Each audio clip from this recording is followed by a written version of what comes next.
Doctor Afnan, یہ ذرا فرمائیے گا کہ اب آپ کو کیا لگتا ہے کہ جس طریقے سے ایک تو ہماری ایک فوج بنی تھی مسلم کنٹریز کی، آپ کو کیا لگتا ہے اس کا اسٹیٹس کیا ہے اور اس کو اس معاملے میں انوالو ہونا چاہیے تھا؟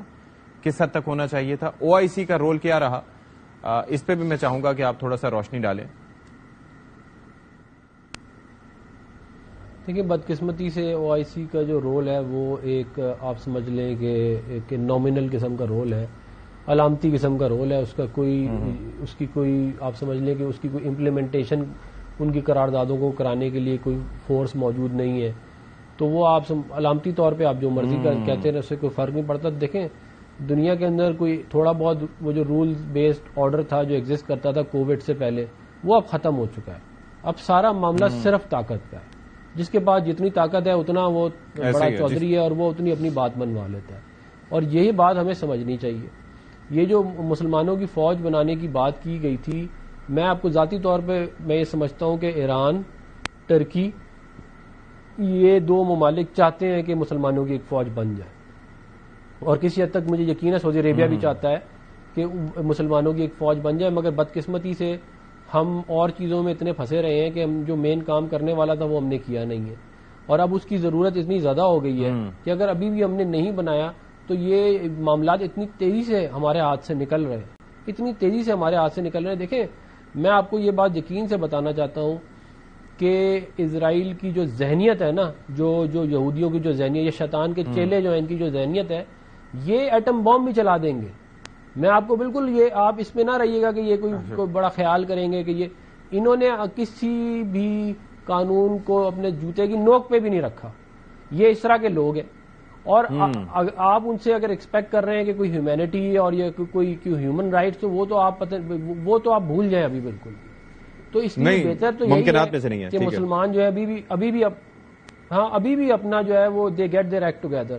پھر دیکھیں، بات یہ ہے کہ اس میں کوئی شک نہیں ہے کہ پاکستان جو ہے وہ امت کا ایسٹرن فلینک ہے. ہم نے اگر ہندوستان کو نہ روکا ہوتا تو آج سوچیں ایران کے ساتھ کیا ہو رہا تھا. ایک طرف سے اسرائیل مارتا، دوسری طرف سے یہ ہندوستانی حملہ کر دیتے. ہم نے ایسٹرن فلینک روکا اور اس بات کو ایکنالج کرتا ہے. اگر آپ ٹرکی کے ایکسپرٹس وغیرہ کو دیکھیں، وہ اس بات کو ایکنالج کرتے ہیں. وہ ہمارے ویسٹرن فلینک ہیں، ہم ایسٹرن فلینک ہیں. اس کی وجہ سے بیچ میں جتنے مسلمان ممالک ہیں وہ سیف ہیں. تو اب بالکل وقت آ گیا ہے کہ مسلمان اپنے ریسورسز کو ایک جگہ کے اوپر ڈپلوائے کریں. مسلمان ایک فوج بنانے کے اوپر کام کرنا شروع کر دیں، ورنہ یہ ایک ایک کر کے باری آئے گی. یہ کوئی اندھا بھی ہوگا نا، اندھا اس کو بھی نظر آ رہا ہے. اور آپ یہ امریکہ میں اور یونائٹڈ نیشن میں قراردادیں کرنے سے کوئی فائدہ نہیں ہے. آپ مجھے یہ اے پیک ایک آرگنائزیشن ہے، امریکن اسرائیلی پبلک افیئرز کمیٹی.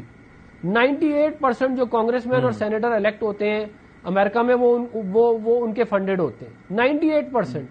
تو آپ مجھے بتا دیں، جب ان کی فوج ان کے کنٹرول میں ہے، ان کے سیاستدان ان کے کنٹرول میں ہے، ان کا میڈیا ان کے کنٹرول میں ہے، ان کی بزنسز ان کے کنٹرول میں ہے، ان کا فیڈرل ریزرو ان کے کنٹرول میں ہے، تو وہ تو ویسل اسٹیٹ ہے امریکہ کی. نہیں، لیکن امریکہ کی vassal state. The question raises here وہ ہے عمیر صاحب کہ یہ آپ کو لگتا ہے کہ آپ جس طرح سے عفنان صاحب پروپوز کر رہے ہیں، ظاہر ان کی گورنمنٹ بھی ہے، یہ کہہ رہے ہیں یہ باتیں، لیکن آپ کو پتہ ہے لگتا ہے کہ یہ حقیقت پسندی ہے، کر سکتے ہیں ایسا؟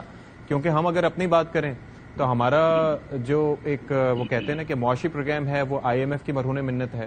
اور وہاں پر آپ کو پتا ہے کہ وہاں پر سے جو کان مروڑنے ہوتے ہیں تو امریکہ اس میں بھی انوالو ہوتا ہے. اگر پاکستان اس طریقے سے کھل کے سپورٹ میں آتا ہے، آپ کو لگتا ہے کہ پھر آگے سے وہاں سے ریٹیلیشن نہیں آئے کہ جس طریقے سے امریکہ اسرائیل کو سپورٹ کرتا رہا ہے؟ How realistic is this approach? کتنا ہم کر سکتے ہیں اپنے تئیں؟ بالکل اشفاق بھائی، جو آپ بندشوں کی بات کر رہے ہیں وہ اپنی جگہ پہ ہیں. پاکستان کا اگر اس وقت ایکسٹرنل ڈیٹ اٹھا لیں وہ $140 بلین کا ہے. اور مسئلہ IMF پروگرام کا نہیں ہے. IMF پروگرام سے تو ہمیں ہر سال پینٹس ملتے ہیں، مگر اس پروگرام کی ضرورت کیوں ہوتی ہے کہ وہ جو آپ کا $140 بلین رول اوور ہوتا ہے. ادروائز وہ رول اوور نہیں ہوگا. دوسرے ادارے جن کا ڈیٹ ڈیو ہوا ہے وہ دینا ہے نا آپ کو وہ لائف لائن ملی ہوئی ہے بنیادی طور پہ، تو اس وجہ سے آپ اس میں ہیں. ساتھ ہی ساتھ آپ کا اس وقت انٹرنل ڈیٹ جو ہے وہ سویل کر گیا ہے 71,000 ارب پہ، تو وہ اپنی جگہ پہ ہے. مگر دیکھیں اب جب سروائیول خطرے میں ہو نا تو ڈیفیکلٹ ڈیسیجن لینے پڑتے ہیں، پھر آپ ان چیزوں کو نہیں لینے پڑتے ہیں. دیکھیں اگر اس نے اتنی اسرائیل نے جرت کی ہے کہ ان کے ایٹمی پروگرام کو ہٹ کیا ہے، دیکھیں پہلے کی بھی شہادتیں موجود ہیں کہ انڈیا اسرائیل پلاننگ کر کے ہمارے ایٹمی اثاثوں کو بھی ہٹ کرنا چاہتے تھے. دیکھیں وہ وقت دور نہیں ہے، اگر اس طرح آنکھیں بند کریں گے تو وہ ایک ایک کو کر کے گرا رہے ہیں. سب سے کمزور جس کو دیکھا انہوں نے فلسطینیوں کو کمزور سمجھا، انہوں نے انہیں ذبح کر کے رکھ دیا، کسی نے اف تک نہیں کی، اور اب آپ کے گھر تک جنگ آ گئی، اور ایک طرف سے نہیں دو طرف سے آ گئی. آج ہم تو کہہ رہے ہیں نا کہ خطرہ ٹل گیا ہے، مطلب دیکھیں کوئی اس طرح کا ہو سکتا ہے کہ اگر واقعی ریجیم چینج ایران میں ہو گئی تو پھر آپ کیا کریں گے؟ اسرائیل تو آپ کے بارڈر پہ بیٹھ جائے گا، ویسٹرن بارڈر پہ اسرائیل بیٹھا ہوگا اور ایسٹرن بارڈر پہ انڈیا بیٹھا ہوگا، پھر آپ کس طرح سے ٹیک کیئر کریں گے ان چیزوں کو؟ تو یہ اس وقت بیسیکلی کشتیاں جلانے کا وقت ہے اور ساروں کو آن بورڈ کرنے کا وقت ہے. اوپر سے دیکھیں ایران کے اب بھی اپنے تعلقات آذربائیجان سے نہیں ٹھیک، مگر پاکستان کے آذربائیجان سے بہتر ہیں، ٹرکی کے بہت بہتر ہیں. تو یہ سارے بلاک کو کسی طرح سے انگیج کریں اور کسی طرف لے کے آئیں. وسائل وائز بھی یہ بڑا رچ بلاک ہے، ہر طرح کے ہم مسئلے دیکھیں. اگر ہمارے پاس پیسے کی کمی ہے تو ہمارے پاس بہترین آرمی ہے، دوسروں کے پاس آذربائیجان کا میں نے کیوں نام لیا کہ سرپلس بجٹ ہے، ان کی 1 کروڑ کی آبادی ہے، ہر سال بلینز آف ڈالرز کا سرپلس ہوتا ہے. تو یہ ریجن اگر اکٹھا ہو جائے تو کوئی نہیں انہیں ہلا سکتا. ٹھیک ہے.